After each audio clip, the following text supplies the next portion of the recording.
Welcome to relative velocity in two dimensions and example number 6. In the earlier video, on example 5, we examined the relative velocity for motion along a straight line, or in one dimension. Now we extend this concept to include motion in a plane, hence two dimensions, using our vector addition rules, as you will soon see.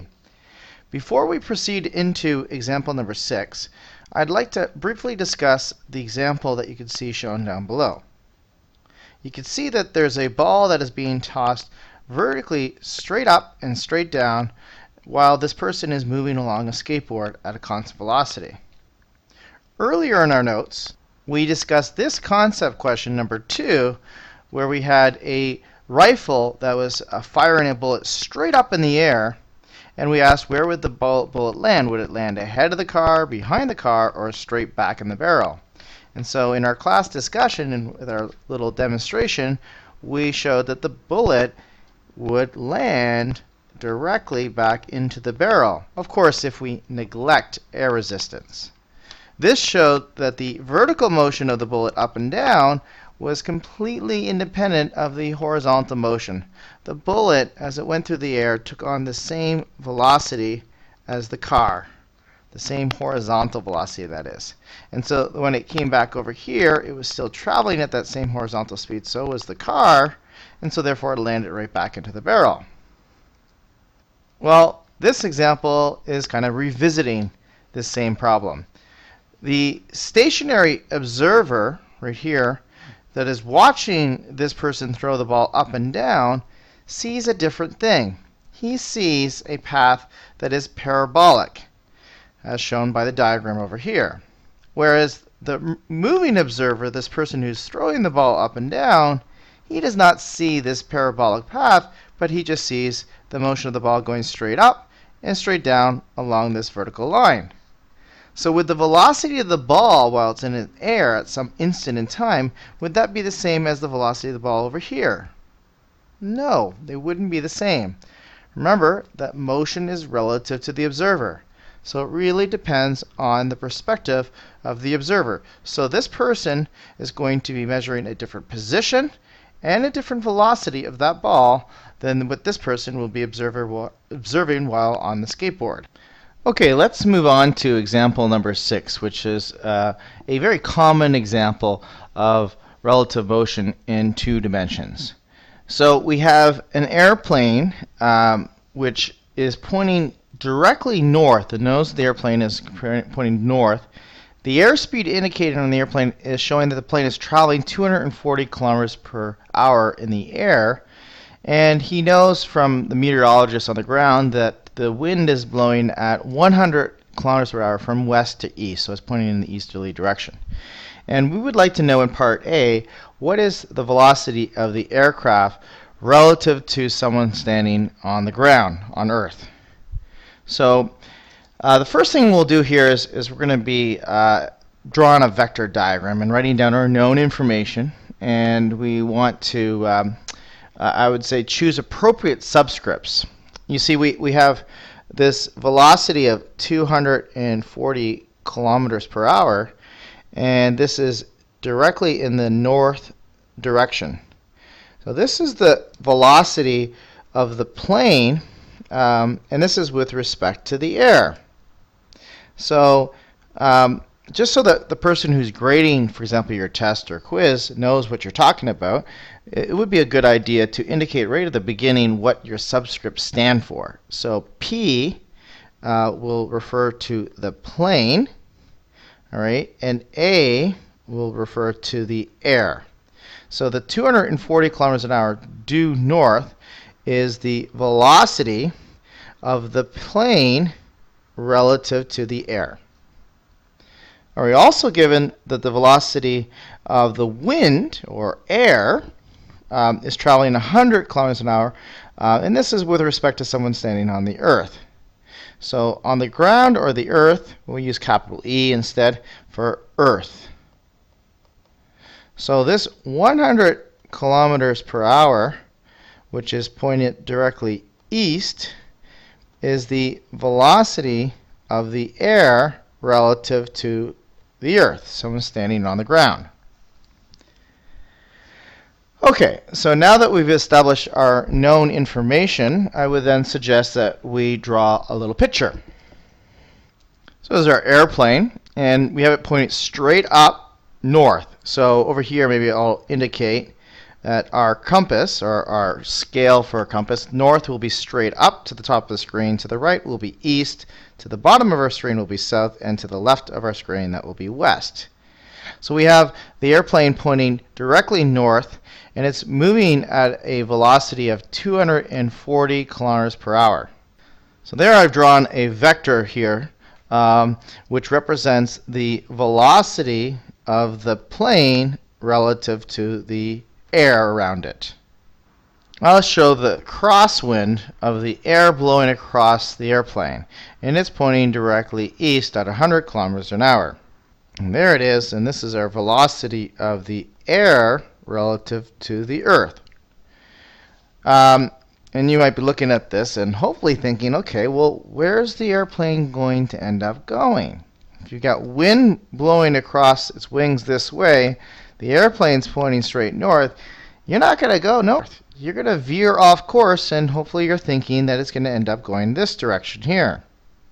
You could construct a parallelogram and then show that the velocity, the resultant velocity of these two vectors, is right along here. This velocity would be the velocity of the plane relative to someone standing on the Earth. Usually when we solve problems that involve three vectors, we like to put them into a vector addition way so that two vectors will add up to the resultant vector. So let's take this velocity of the air, blowing it towards the east here, and move it up here now. So you can see that we get now this nice vector addition, so that the velocity of the plane relative to the Earth, that's this vector along the hypotenuse, is vectorially equal to the sum of the velocity of the plane relative to the air plus the velocity of the air relative to the Earth. And this follows our little handy trick that we were utilizing before. Notice the last subscript in the first term matches the first term in the second, the first subscript in the second term here. So I'll just show that here. And then also, the first subscript here, P, is the beginning of the first subscript in our first term. And our last subscript, E here, matches up with the last subscript on the right side. So that's good to always double check that your triangle matches up with our rule that we use with the subscripts. You can always look at these as sort of like fractions, like P over E is really equal to P over A multiplied by A over E, and the A's cancel out, and so P over E equals P over E on both sides. Okay, that's just a little handy trick to make sure that your subscripts are correct. And another little common mistake that sometimes I see people make with this kind of situation, when they look at the vectors, they sometimes might think, oh, so really the velocity of the plane relative to the Earth is equal to the velocity of the plane relative to the air plus the velocity of the air relative to the Earth, and they simply just add the numbers up and say, oh, so it's just 240 plus 100, that gives you 340. No, that's definitely wrong. Remember that this is not, an airplane flying due north and then like a tailwind pushing it forward and making it go faster at 340. Or we're not having, say, a headwind where we're subtracting 100. So the only reason why you may add or subtract these velocities would be if they were pointing in the same direction. But as you notice, these are two-dimensional, so this velocity is at a right angle in here. So you can't simply just add or subtract the numbers. So to find this velocity here along the hypotenuse of this triangle, remember this side here is 240, this side over here is 100. To find this side here, we have to use Pythagorean theorem because it's a right triangle. So we could write the velocity of the plane relative to the Earth is the square root of the velocity of the plane relative to the air, quantity squared, plus the velocity of the air relative to the Earth, that quantity squared. And so now we could substitute in. So we will have the velocity of the plane relative to the air is 240 kilometers per hour, quantity squared, plus the velocity of the air, 100 kilometers an hour, quantity squared. And then Plug that into your calculator, and you're going to get exactly 260 kilometers per hour. So we've got the magnitude of the velocity of the plane relative to the Earth. Now we need to just find the angle. So that's the angle here, theta, that I'll define with respect to, say, the northerly axis. So to figure that angle, we can just use trigonometry. I'm just going to use these two known values of 240 and 100. So the tan of the angle, theta, is equal to the velocity of the air relative to the Earth divided by the velocity of the plane relative to the air, which is really 100 kilometers per hour divided by 240 kilometers per hour. And so when you take the arctan of 100 over 240, you're going to end up with an angle of, I believe, 22.6 degrees, or roughly 23 degrees. So now you're ready just to write a sentence about this. Here I've written the plane's velocity with respect to the Earth is 260 kilometers per hour at 23 degrees, we'll say, east of the north axis. So remember that we're going from the north towards the east here.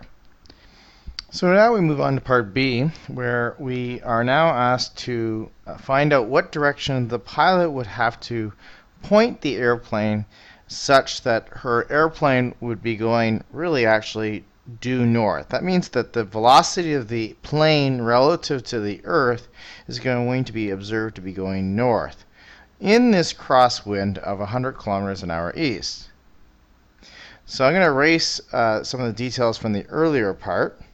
And now we need to think about what would you do if you're a pilot and you were trying to compensate for this crosswind that's going to push you over here in the northeasterly direction.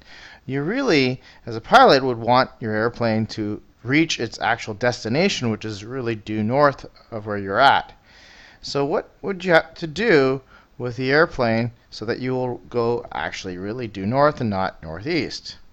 Hopefully you're thinking you're going to need to rotate this airplane a little bit in the northwesterly direction. So the airplane would be slightly rotated a little bit in the northwesterly direction to compensate for this crosswind of 100 kilometers an hour going due east. So this velocity vector that I drew is the velocity of the airplane relative to the Earth. It's still 240 kilometers an hour as an airspeed, but it's no longer pointing in the direction that is north. That direction is unknown. So this would be a different set of given information that we had in part A. So in part B now, the airplane is traveling at 240 kilometers an hour. So this is 240.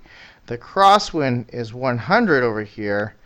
And we want the airplane to fly directly north. So now I've redrawn the velocity of the air with respect to the Earth up here, and then this velocity here is the velocity of the plane relative to someone standing on the ground on Earth. And so we know that this side of the triangle here is 240 kilometers. That's the air speed. We also know that this side of the triangle, that's the speed of the air relative to the Earth, and that's 100.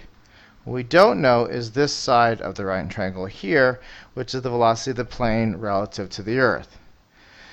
So we're asked to find out what direction the airplane would have to point the airplane, what direction of the pilot would have to point the airplane at, so that it will continue moving in this straight line direction. So we're asked to find this angle. I'll just simply call it phi, so it's different from the previous part.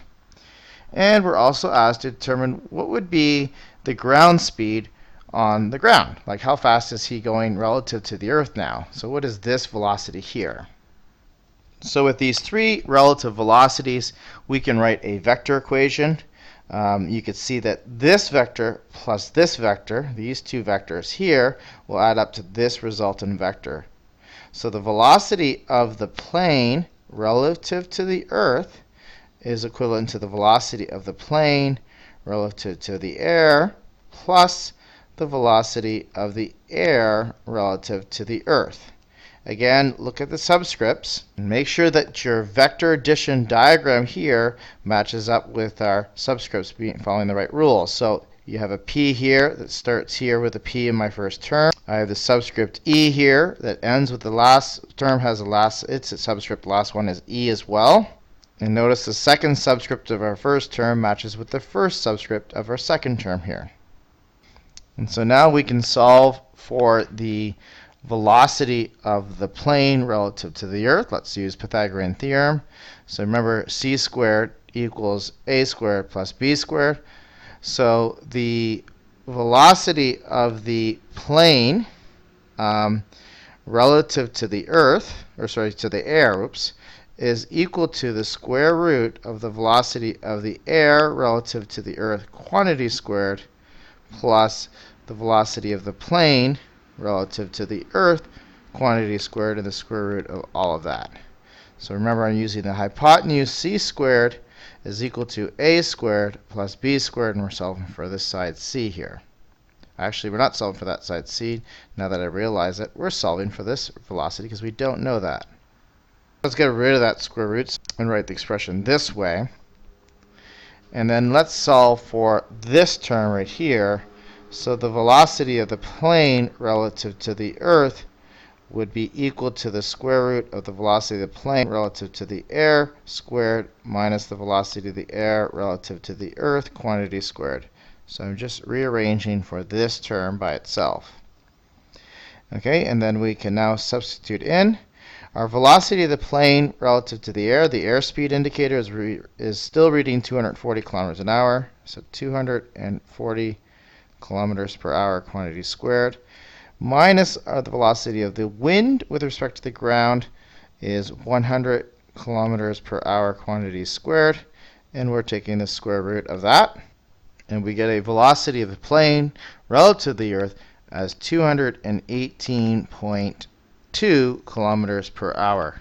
So you could probably just round that off to 218 kilometers per hour. This is what we call, by the way, the ground speed in aviation. So this is how fast the airplane would be traveling along the ground. Like if you're looking at the shadow of the airplane along the ground, that's what it would be traveling at. Obviously, assuming the airplane is staying at the same altitude. Okay, so the other thing we're asked to find out is what would be the angle that the airplane would have to head in so that he or she would be actually continuing to move in this straight line direction. So what is this angle here, phi? And so we're going to use our trig ratios. Let's say we use tan of phi. So that would be the opposite velocity of the air relative to the Earth divided by the velocity of the plane relative to the Earth. Again, you don't have to use tan theta. You could say use, I don't know, sine phi. Why sine phi? Because I actually know these two sides specifically. That might actually be better. So the velocity of the air relative to the Earth divided by the velocity of the plane relative to the Earth. Actually, that would be more accurate. So the phi would be equal to the arc sine of 100 all over 240, which gives us an angle of 24.6 degrees. So now we can write our final statement here for part B. The pilot should head at an angle of 25 degrees, right in here, west of the northerly axis. And her ground speed will be then 218 kilometers an hour relative to the ground.